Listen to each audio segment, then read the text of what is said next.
This is a public transport games, so we need to make sure we had the capacity in place and the planning ahead of time, working with the public, but also keeping London moving to make sure we deliver a great games.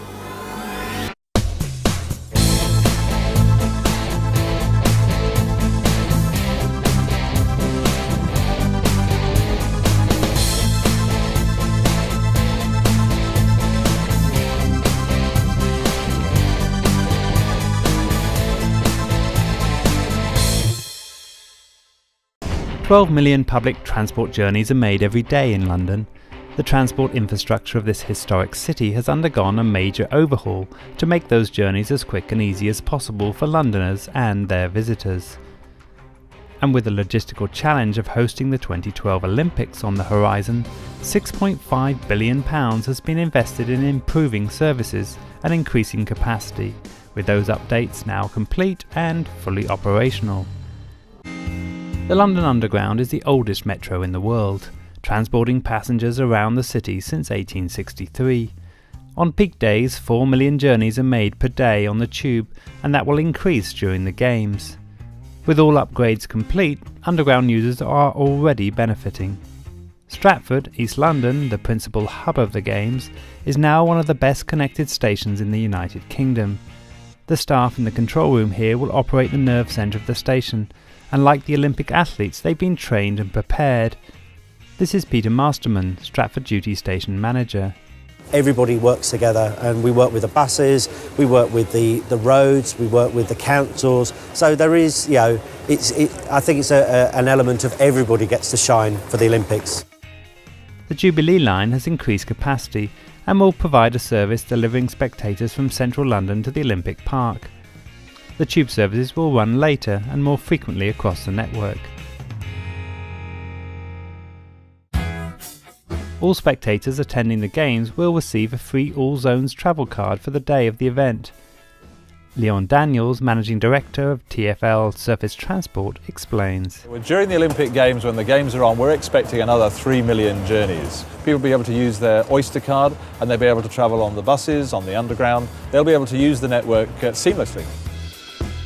One of those buses, the double-decker Routemaster London bus, is an iconic symbol of the city and has been since it was first introduced in the middle of last century. A new bus for London has just been launched based on that Routemaster. This bus uses the latest green technology and features an open platform that will enable passengers to hop on and off in safety.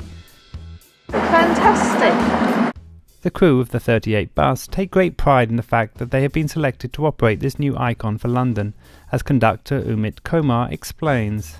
It is something I can say to my grandkids. I was one of the first ones to drive, and I was one of the first ones to conduct. You know, I'm part of history. I'm proud to be a Londoner, because in 2012, everyone's watching us. The Javelin is London's very own bullet train. Charging at speeds of up to 140 miles per hour, it can reach the London Park in just 7 minutes from King's Cross in central London, running 8 to 10 trains per hour during the Games. But Londoners and visitors are also being encouraged to use less high-tech modes of transport, i.e. their feet. If you can take the time to look up, it's a great way to take in many of the city's landmarks. Cycling and walking is a really great way to get about the city. In fact, in some cases, it's the quickest way to get about. In a quest to get more and more Londoners on their bikes, a cycle hire scheme was introduced in July 2010. The cycle hire zone is expanding to meet demand and will reach the Olympic Park in East London by the time of the Games. This is Justin Greening, Secretary of State for Transport. So I think the legacy for the Olympics is if we can keep London on the move and get all of our athletes and spectators to the Games on time, I think we'll have some longer term benefits to keep our city on the move going forward. But the transport links don't just stop at the boundaries of the city.